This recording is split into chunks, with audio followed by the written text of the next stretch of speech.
This is WPSL Port St. Lucie, the talk of the Treasure Coast.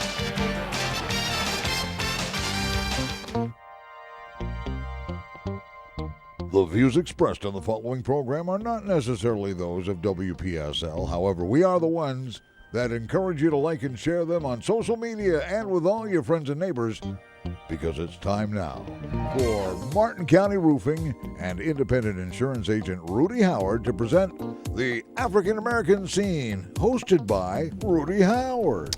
Good evening, good evening, good evening. Always glad to be with you here on a Wednesday night. First, let me thank Derek for renewing his support of my program. I hope we've been getting great business for you, Derek, but Martin County Roofing is the best. So make sure you use them. They're good company.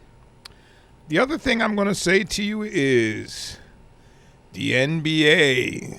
The Golden State Warriors are up 3-2.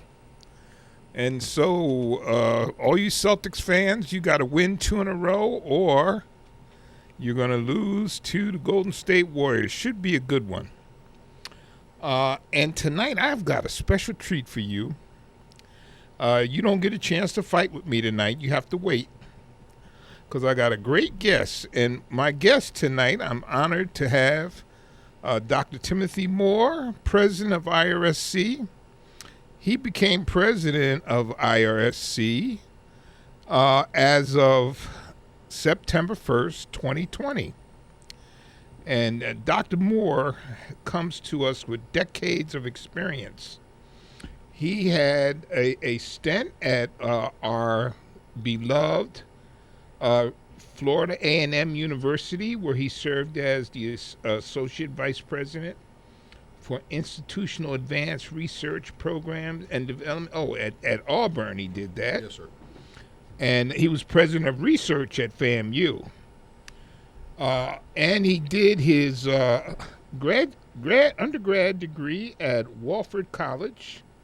And he got his MS in biology at North Carolina State in microbiology, and his PhD in kinesiology and physiology from Auburn University.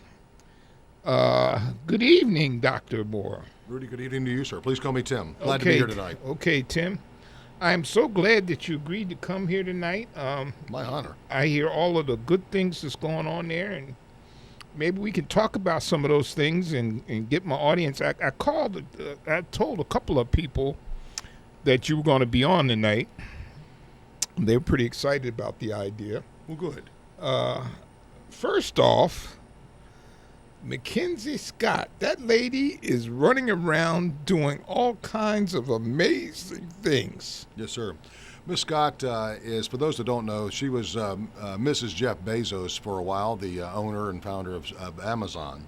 And they went through a divorce settlement, and she ended up with quite a package deal for herself, well over $50 billion. And she decided to make a giving pledge. And the giving pledge was to give away a preponderance of her wealth. And so she went through, I think she's on her 4th or 5th tranche of these gifts.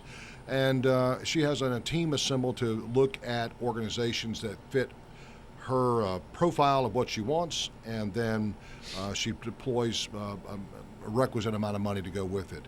We were very fortunate in December of 2020 when I first arrived. After about 3-4 months, Ms. Scott was generous to us and provided us with $45 million of unrestricted dollars to the college's foundation for purposes of helping underserved minority populations, helping deal with the COVID recovery, looking at economic expansion, and just general things that the college can do. So quite a hefty amount of money.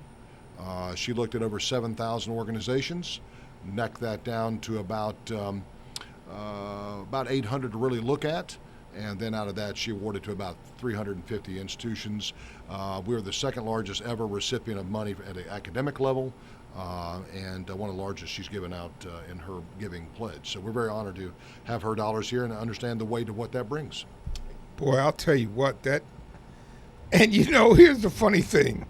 There's an old saying that open hands get more than closed hands, and it seems like the more money she gives away, the more money she gets. Well, it's interesting. Right before the stock market started doing its wibble wobble here, she had given away, I think, on the order of about $6 billion in the same period of time. I believe I read somewhere that she had actually earned $12 billion. Yes, so exactly. She's falling behind in the pledge. So, That's exactly. Ms. Scott, if you're listening, I'm happy to take more dollars to help our community do more. So, wonderful lady. Yeah, I heard that too. That she's making more money than she's giving away. But what an awesome person! And yes, she is. And I've read a couple stories about her, and she just feels that there's no reason why one person needs that much money. Yeah, and what I really like about it, if you look at somebody else who's very wealthy, Bill Gates, for example, I think Miss Scott has the right philanthropic approach. What she does is she vets the organizations and the people, the leaders, and then disperses the gift. And basically, it's a calculated investment in that person and that organization to do great things. Pay it forward, if you will, to have what she calls the multiplier effect. A way that we take this dollar and do more with it. And I'll give you an example of what we've done in just a moment. But whereas conversely, Mr. Gates believes that he is going to drive the philanthropic process. He built the Bill and Melinda Gates Foundation. Some $50 billion are in it. And yet he decides what he's going to do the research on, how much money he's going to give out. And I'll be frankly honest with you, Rudy, that it's more difficult to navigate and deal with the bureaucracy of the Gates Foundation than it is to work through the federal government. Well, that's really a problem. It is, and there's a reason it happened like that. But at the end of the day, Miss Scott did the right thing. And so when I got the call, I got an email. I'll tell you how this happened. Very early on in my term, probably 90 days on the job, I had an email. I was getting to my emails about 11 o'clock one night. And I had this email. It had no signature line with it. It was just an individual had written to me, and I'll preserve her name. But she said, Dr. Moore, I'd like to set up a call with you to discuss the potential of a gift. That was it. So I wrote back at 11 o'clock that night and said, I'm booked up until Friday at 4 p.m. Will that work? The answer came back next morning, yeah. So Friday at 4 p.m., I got a phone call. And the individual said, this is so-and-so, and I've written you this email. I want to talk to you. Tell me the story of the college. Now, mind you, I've been there 90 days, and I go through that we were an Aspen award-winning school, and that we have about 23,000 students enrolled, that we're a Hispanic serving institution. We have larger underrepresented minorities enrolled than are represented within the demographics of the community, and on and on and on. And after about, 6-7 minutes, she stopped me. She said, okay, I've heard enough. Tell me about you. What brought you here? What's your story? And I go into my story. And this individual clearly has read my resume from somewhere and is prompting me with some questions. And I'm thinking, okay. And then she does the reveal. She goes, I work on behalf of author and philanthropist Miss Mackenzie Scott, and we're prepared to give you $45 million. Now, the first thing that really popped in my head was the Nigerian prince story. The next thing I got to get is my bank account and $100 million. I'm thinking, okay, there's no way this is right. So I'm stymied. And at my house, I still have the slip of paper where I'm writing all this down. And one day I'll get it framed. But my mind is racing. And so she's telling me what's going on, and I can tell no one. And she's asking me, do I want it in lump sum or do I want it in installments? And I said, I'll take it lump sum, but I have one request. And she says, what's that? I'd like to have it wired into my foundation. I want it to go into the philanthropic arm of the college to where it is not just gobbled up in the ordinary budget, and we have some time to deliberate and think about what the magnitude of this gift. And so that was on a Friday. And I talked to my director of my foundation, and I said, this is very close hold. We can't talk about it, but here's what's going on. And my director goes, it's probably a lie. Okay, I agree. I said, if this is true, then we'll get an email that codifies all this as promised. Honest to goodness, the next morning, 9 o'clock, my email chimed, and here's the entire conversation codified, the rules, everything we discussed was all in there. I'm going, this is looking a little bit more sincere. And there's some requests for information. So on Monday, I respond back. I say, on Monday, we'll give you that. So Monday at 4 o'clock, we send everything back in. I directed we create a new bank account because I wouldn't want anybody having access to our bank accounts our funds sit in. And Rudy, it was 10 days from the time I got the email to the time I got $45 million that showed up in our bank account. Wow. It was how fast they went, and they were told then you can't reveal it. You can't talk about the amount. You can't talk about the individual unless Miss Scott chooses to self-reveal. And 3 days after she dispersed the gift, she announced what she'd done and gave the listing of how much and to whom. So we were free and clear to talk about the process. And what was interesting, I'll tell you a funny story. My team members at the school they're all supporting me, and they'd come to me and they said, "Hey, Tim, there's this lady, Mackenzie Scott. She's giving away a lot of money, and you should talk to her and see if there's money that she can get for the college." They had no idea that I'd already gotten the $45 million. So, it was a fun story. But then reality sits in. It's a very heavy weight, because you think about it, this is a large sum of money. This is a bluebird in the business world. It just shows up, and you got to figure out what you're going to do. And I deliberately took time to think about what we had available to us and what to do with it. And so we started thinking about, Rudy, what's the best thing to do with these dollars? What's the first big thing I can announce and do that will be impactful to every citizen in our district? And you're going, okay, we're a college, we provide education, we do this, we do that, but what's the thing? And so then I started thinking about, healthcare is something that's personal to everybody. Everybody in the district sees a doctor, will encounter professionals in their healthcare journey. And I thought, we've got a world-class nursing program, and we have a chronic nursing shortage in the state of Florida. It's horrible how badly we're running short of nurses. Yep. And I said, you know what I'm going to do? I'm going to use some of these dollars, and I'm going to double the size of our nursing program. So we announced that last December. We actually broke ground. It's actually at the Pruitt campus in Port St. Lucie. We're actually renovating a structure, bringing in state-of-the-art simulation labs, and doubling the size of the nursing program from about 325 to 650, and providing an opportunity for our community to get on that escalator of earning, to change lives and help others. And it's been magical. And because of that, we've got the Cleveland Clinic and HCA and Tenet all clamoring now for our high-quality students. And so this is a good time for the college. And then there were other opportunities that have come out, and I'll tell you about that, where we've dispensed dollars to actually help improve the conditions for our children and so forth, so we can actually help them on their journey in life. You know what I'm saying? Because as I tell my team, it's our true north at the college is mission, students, and community. We take anybody from anywhere, as long as it's not illegal, immoral, or unethical. We're going to find a way to use that most powerful word in the English language. We're going to say yes. We're going to get that student here. We're going to put that wraparound structure, that concierge support around that student to give them that chance for their intellectual awakening to occur, to actually say, this is where I belong. And then by changing that student, we then change the community. Because those people will go into our graduates will go into the community and be earners and be able to pay taxes and do great things and buy homes and raise children and be productive citizens. And that, my friend, is how Miss Scott's gift has been multiplied. And I believe in that very, very strongly. Many, many years ago, I ran for city council, and that was one of the things that I talked about in my platform was the need to keep our kids here. Yes, sir. Because at that time, we would have kids go away to college who loved the community and didn't come back. We were losing them to Jacksonville and Atlanta and Tennessee. And that talent that we raised here is gone. And we have, and contrary to what most people think, we got some pretty good high schools here. And oftentimes you hear people say, well, you got to go to Vero or you got to go to Martin County.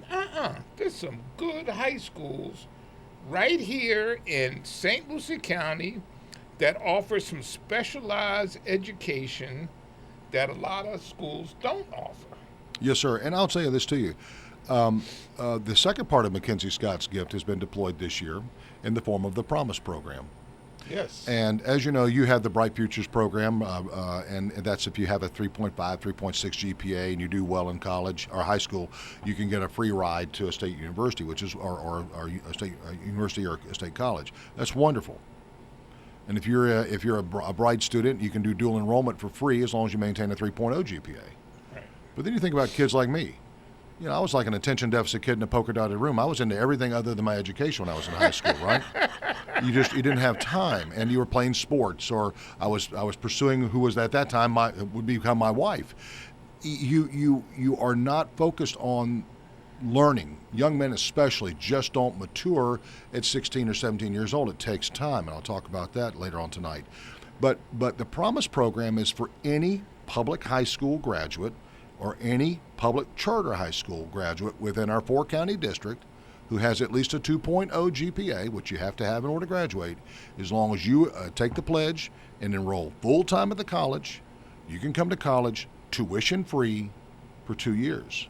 If you've been in the dual enrollment program, I'll extend it for another 2 years.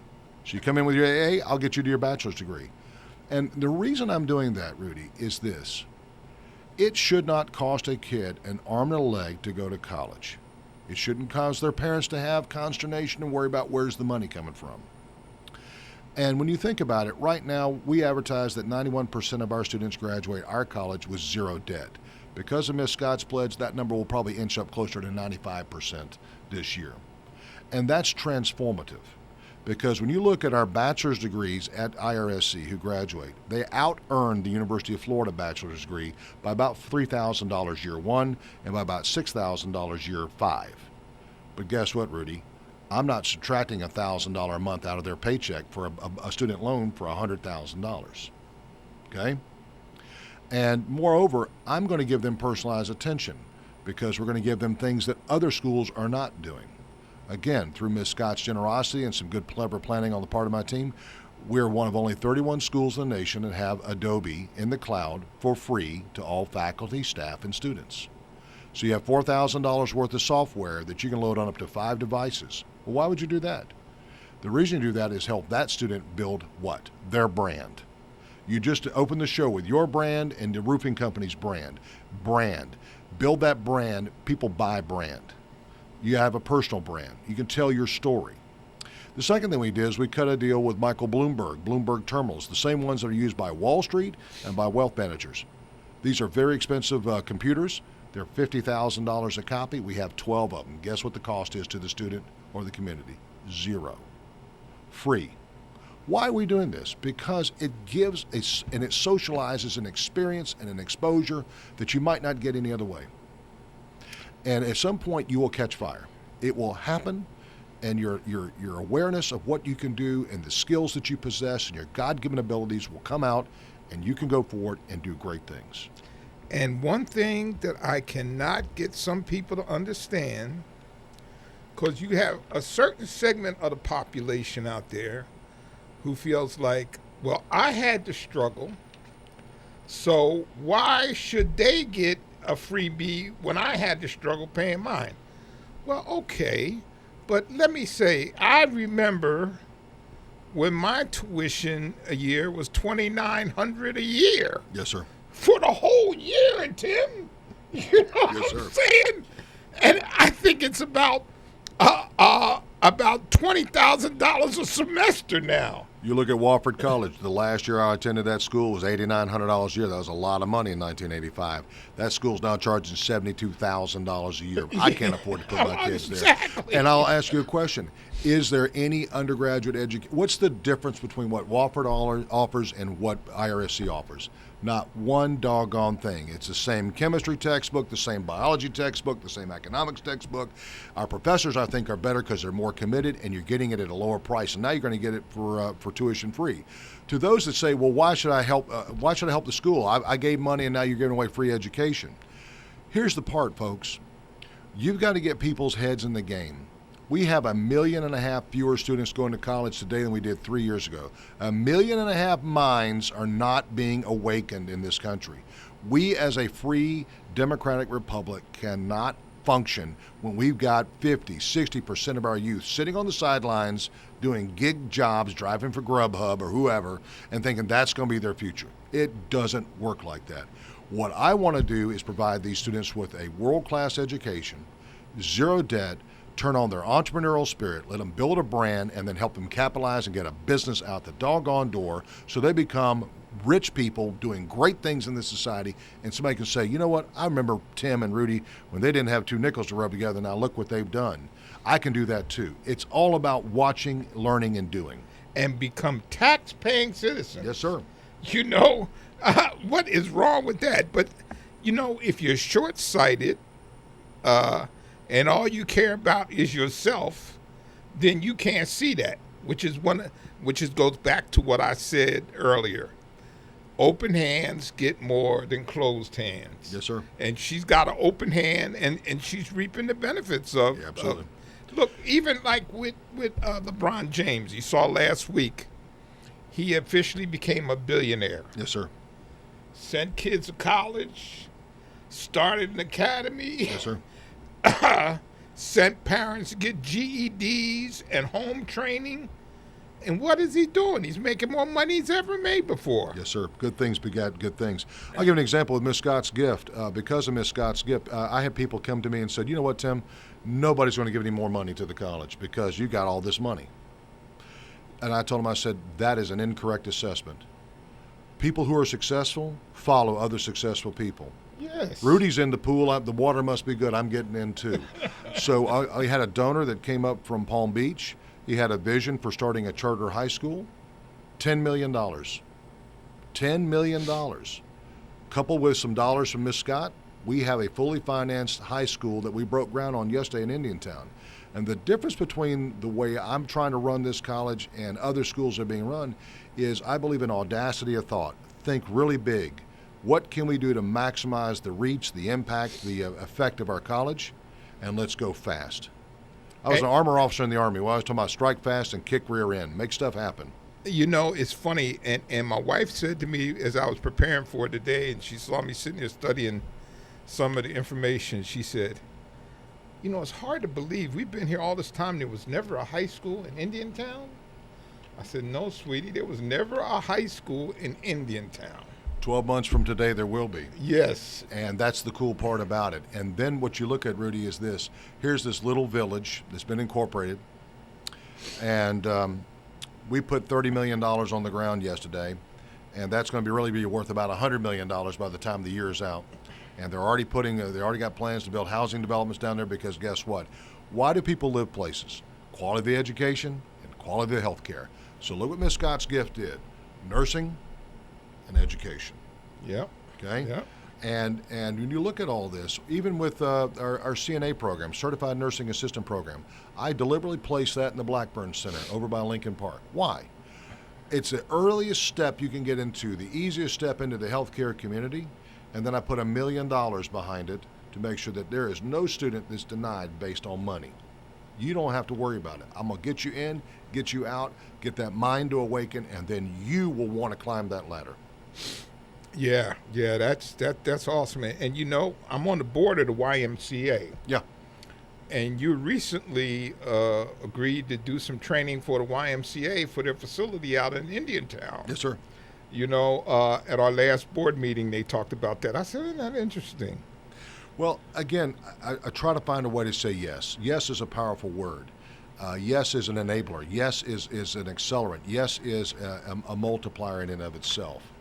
I'll tell you something about my experience with higher education. I was a below average student in high school. I was worse going to college. This was my father's alma mater. He had a struggle. He thought this was a good school.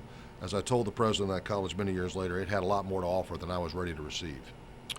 But going to graduate school, I was in the Army. I thought I was done my education, and I had a general officer that saw something in me I didn't see, and provided me a chance to go to graduate school for free. Army paid the tuition, and I couldn't get in.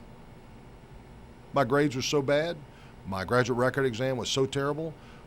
I got turned down before I ever got to the interview, except at one school, NC State University, a guy named Dr. Leo Parks. And he's tutting me in about how bad my transcripts are, and we have standards. And at the end, I finally stopped him. I was 26 years old. I had a child and another one on the way. And I said, "Is this how life works? Is this how it's going to be? I mess up at 18, 19 years of age, and I'm going to pay for this the rest of my life. This is just grades. This is not reality." And I said, let me in. And if I fail, you can laugh me out. And to his credit, he provisionally let me in, held his nose and let me in. And I made a 4.0 that semester. And I made a 4.0 the next semester. And I made a 4.0 the next semester. And I graduated. And at the end of the day, those grades, they change who you are. You begin to believe in yourself. But as I tell every student, there's only 3 things you get from a college degree. Only 3. You learn how to take a test. What do you mean by that? Every professor asks the question differently. Professor Rudy, what's he like? Oh, he's easy. If you just study these notes, you'll make an A. You don't have to work hard. Oh, Tim makes an A. Does that make Tim smart? No. Makes Tim clever. He's gaming the system, right? All right. Second thing you should learn when you go to college, how to write your ideas down and how to give an oral presentation. Why?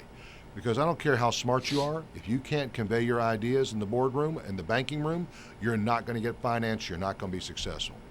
And the last thing you learn when you go to college, if you do it right, you learn how you learn. People go, what does that mean? It sounds so simple. It's very difficult. When you can take raw facts, stick them in your head, combine them with experience to create knowledge to solve problems, now you're doing what you do on every other job, on-the-job training and learning. There's no classroom for a president. You'll learn it. It's a synthesis of all the things you've learned in life. You know, I have had this debate with a guy I know about definites, and he's about everything is definite, and people who don't believe in definites are just destroying our society. And I go, I guess you never took philosophy at all.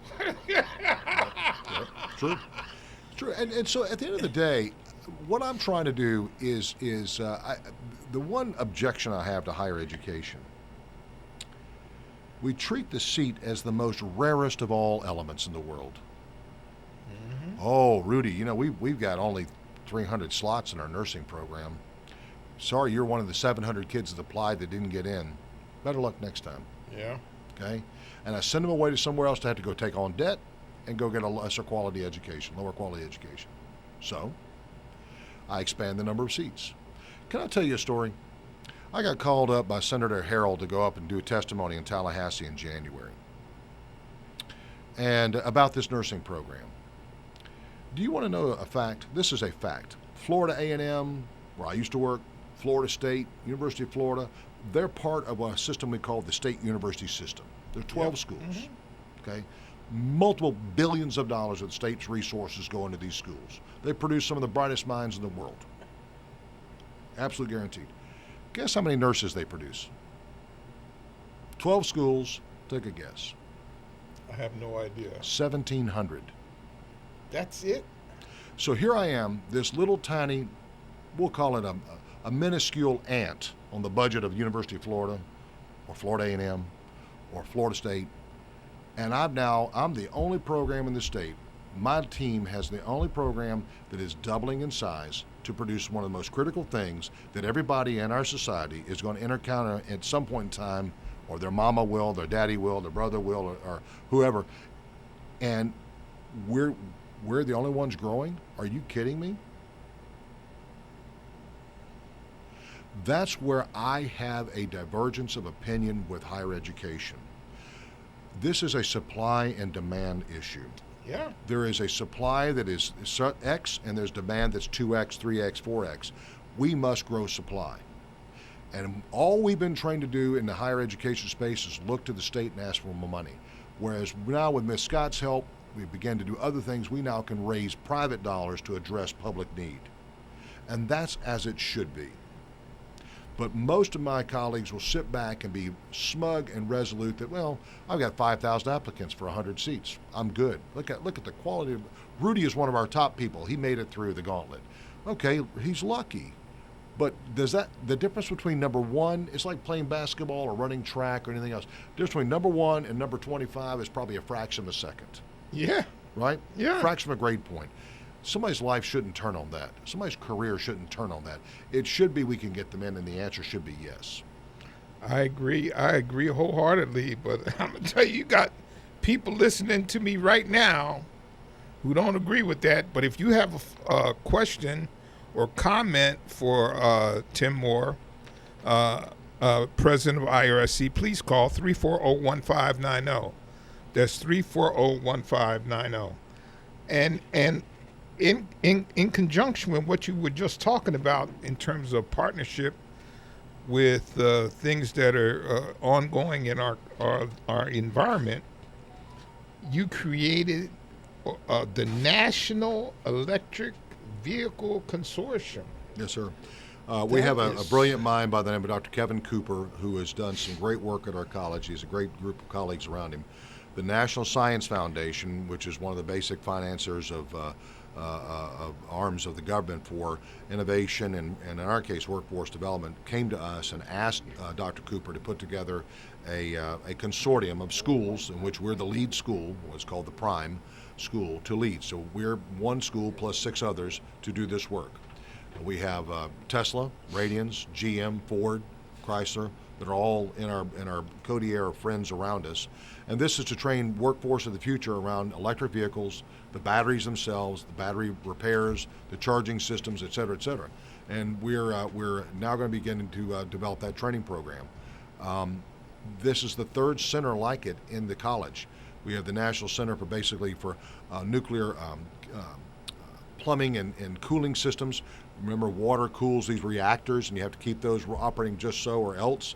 We've actually built a national training program for over 2,000 workers in the nuclear industry. We also have one for photonics and optics that is around lasers and light and the ability to see and do things. Again, another milestone. So here's this little school that is what I like to say is punching well above our weight class. And that's the way I like it. I like a David and Goliath set.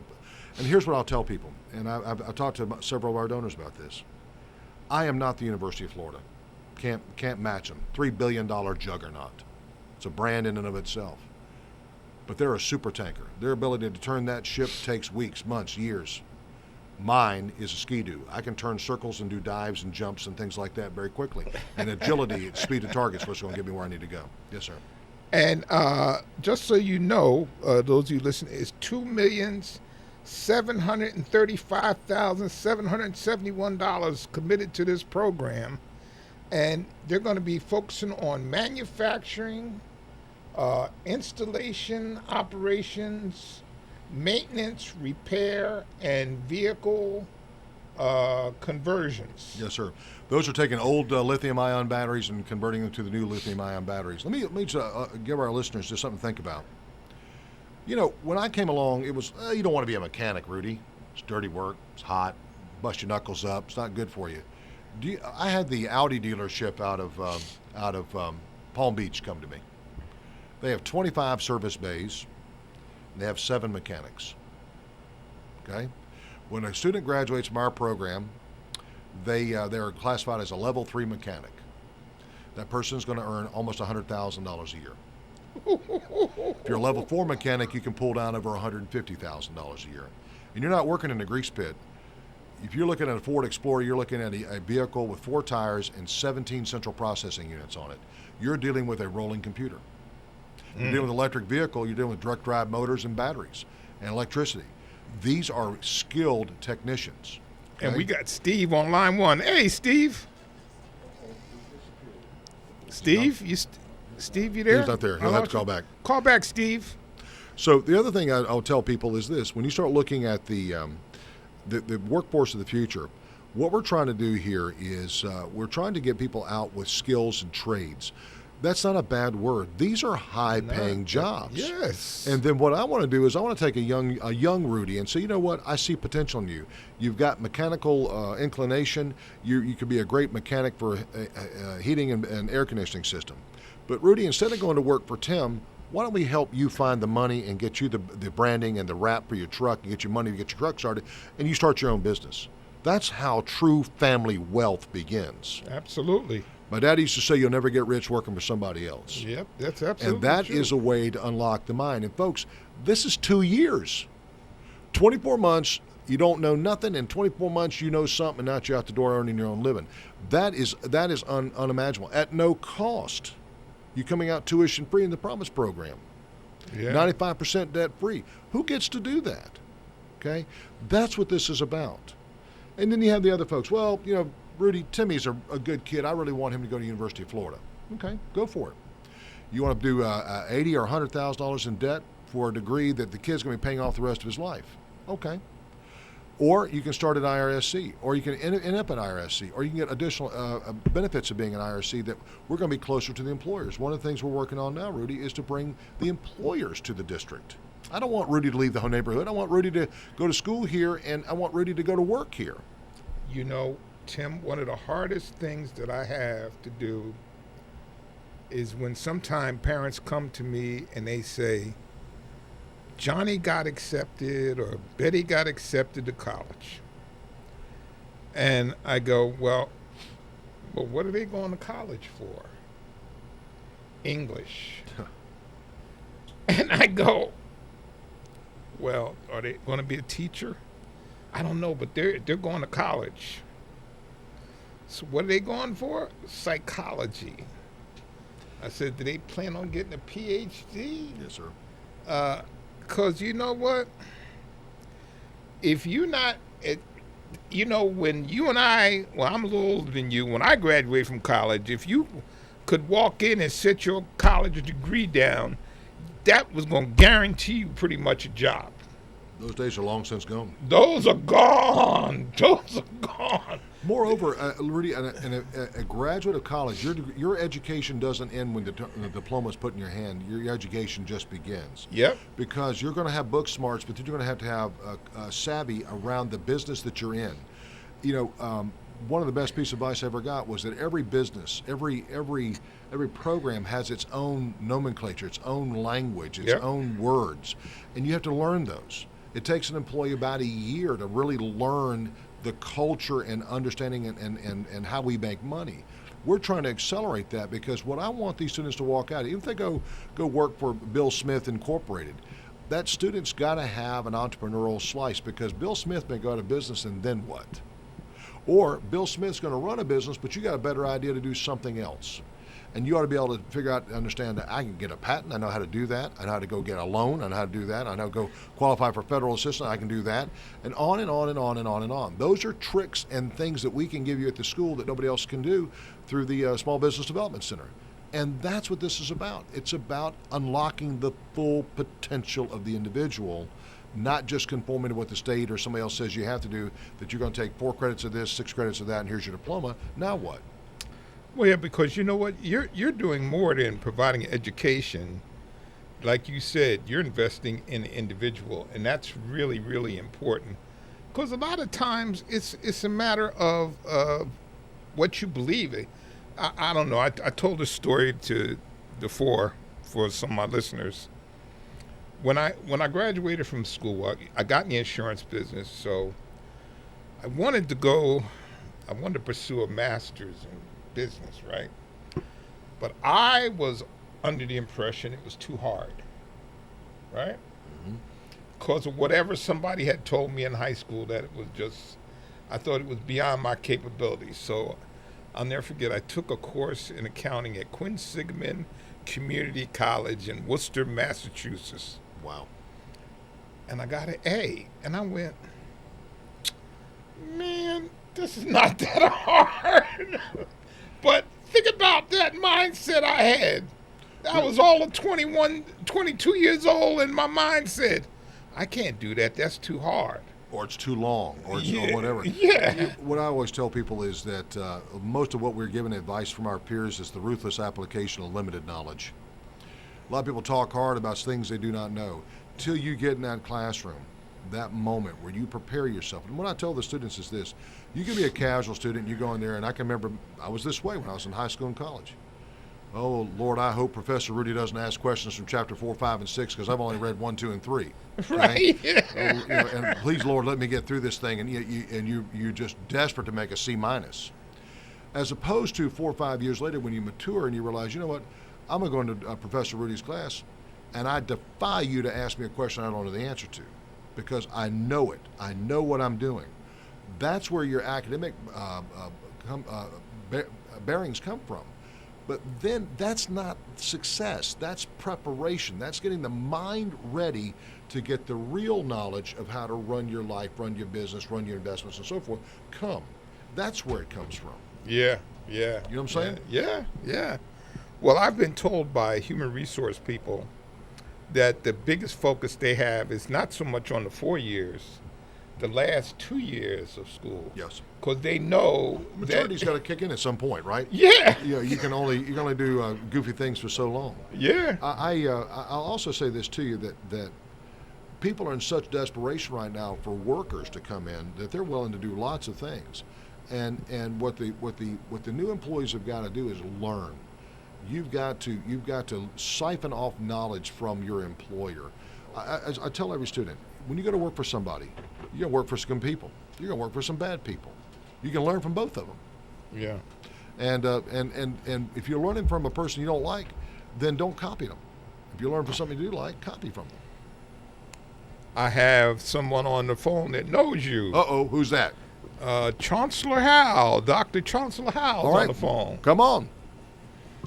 All right. How's it going, Dr. Moore? I'm doing great. How are you, sir? Week and absolutely great. Listen, I have a question. Great show, by the way, Rudy. Great topic. Does the IRSC have the capacity to train drivers to drive 18-wheelers? Because since the Treasure Coast at large is becoming a logistic mecca, then I think they've had a couple of emergency classes around here, and I know there's one down by the VA when I go off of Southern, Yes, when I go to the dentist down there that has a big trucking company, but I know that there's a shortage. So my question is, amidst of all the other trades that you all have discussed, is there consideration to train individuals for truck driving?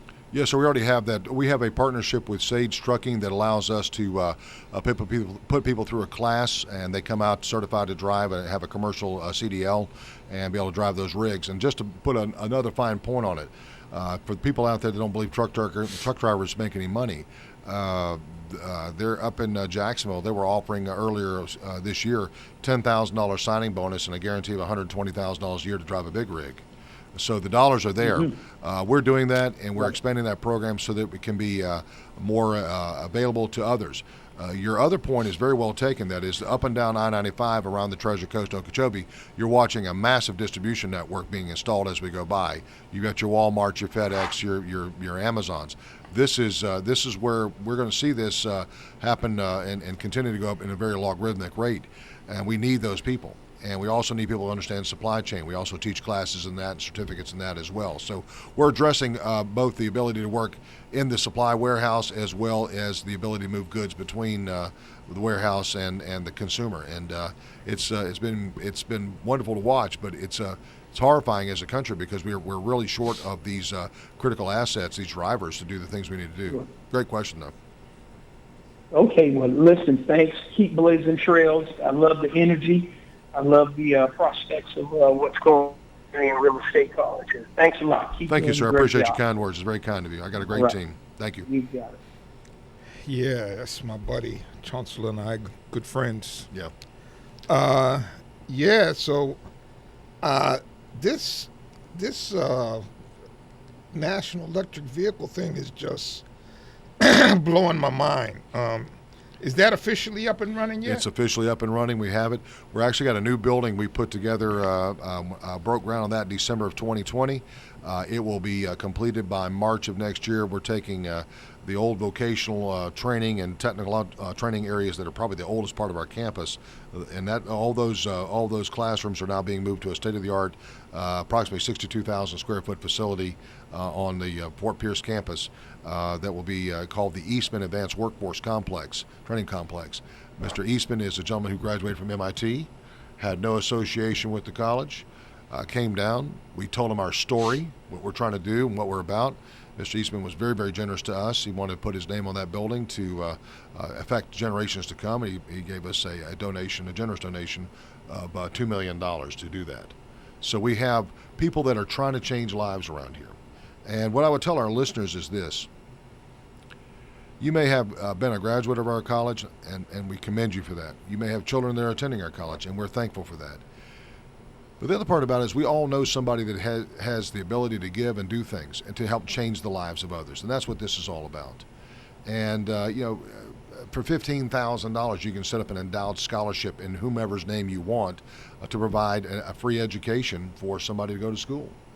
And while that seems high for some, it's relatively inexpensive. You may not know this, Rudy. We're the cheapest, lowest cost by credit hour in the state of Florida.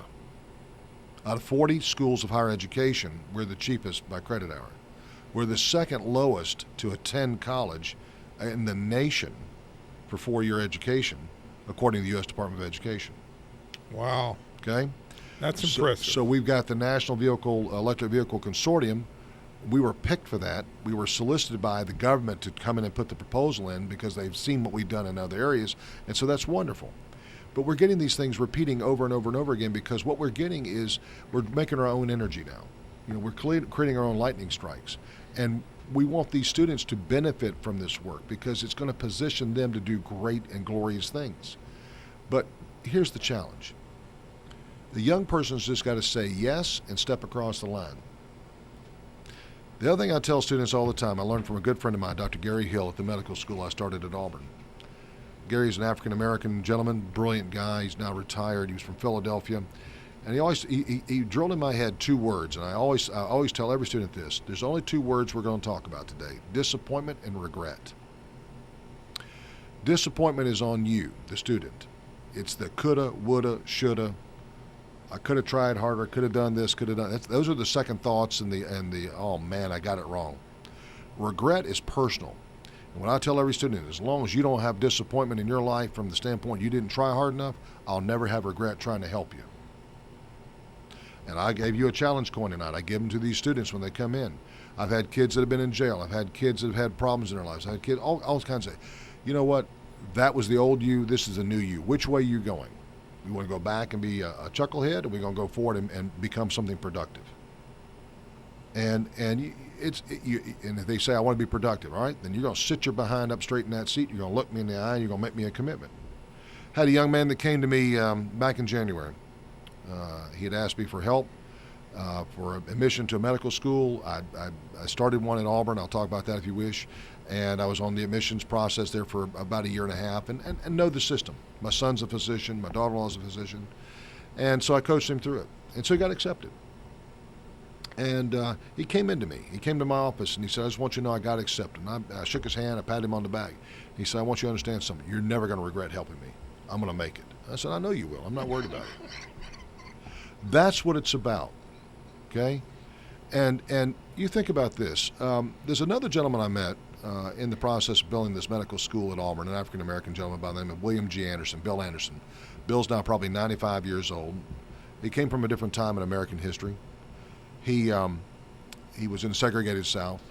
He was a young man with a young family, and he was working in a mortuary as a mortuary assistant. And he desired to go to college, and he could not feed his family, couldn't leave his job, and he couldn't pay for college. So the mortuary owner in Montgomery, Alabama said, I'm going to pay for you to go to school. I'm going to pay for you to have a job. So that gentleman's generosity put this young man on his journey. All right? So he goes off to college. He does well. Then he goes off to medical school. Does well. Becomes the first board-certified surgeon, black certified surgeon in Detroit. Eventually becomes the first black CEO of a hospital in Detroit. And he was a medical advisor to Bill Clinton and George W. Bush.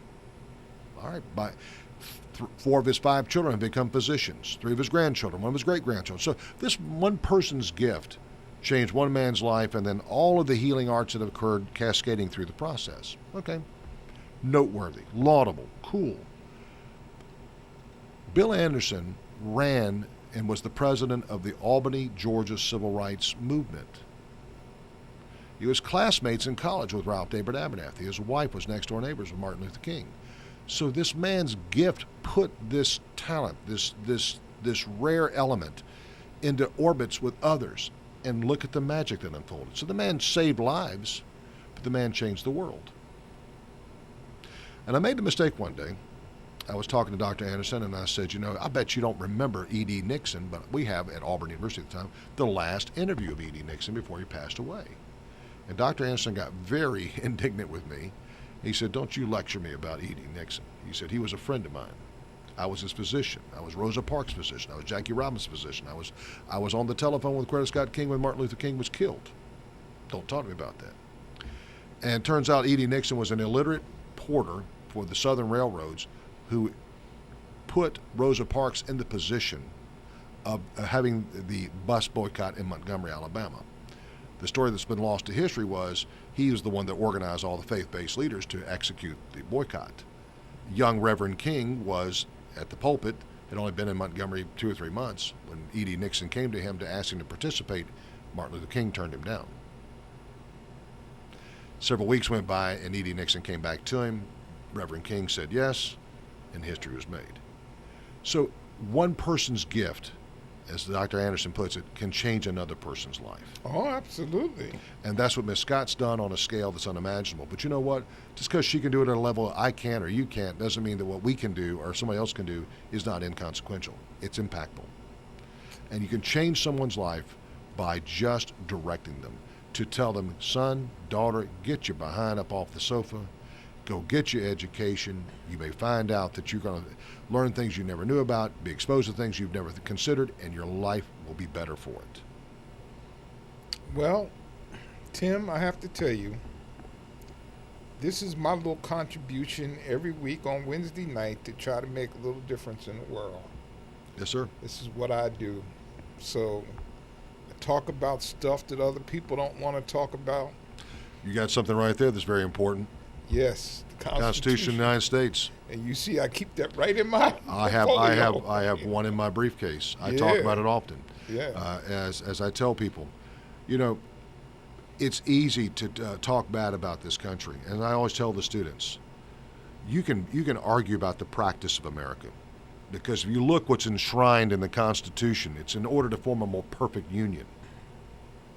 I mean, we're not there yet. Absolutely. But the promise of America is absolutely pristine. If you will put your head in the game, put your butt in the seat, and apply ATB molecules to be doing something positive for your life, you can become anything you choose to be. Period. Full stop. Or you can sit there and let somebody turn your head, as your young friend did years and years ago, about how hard this is and how bad that is. And you can say, you know what, that's the way it is. It stinks and I hate it. Well, tell me where you would go. If it's not here, then where?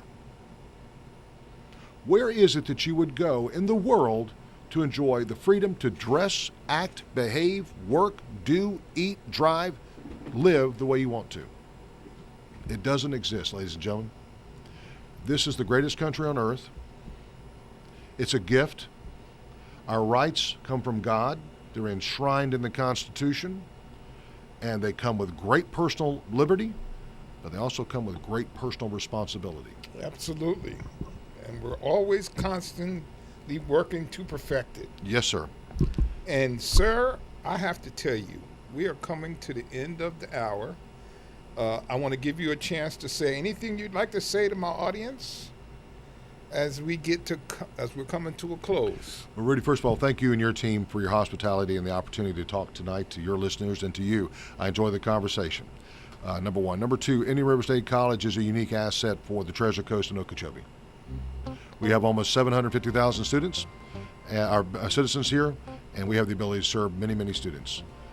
If you don't know what we're about, call us. Want to come see me? Come talk to me. But we're here to change lives and make this a better community. And I thank you and your listeners tonight for the time to tell our story. Thank you again, Tim. Thank you, sir. And folks, thank you so much for tuning into the African American Scene.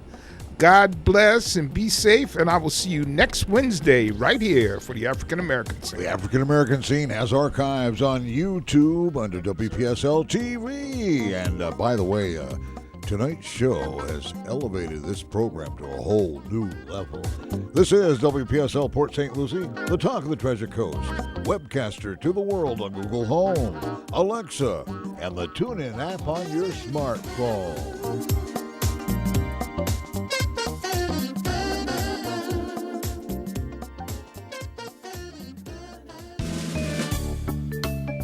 Hi, this is Rudy Howard, your independent insurance agent.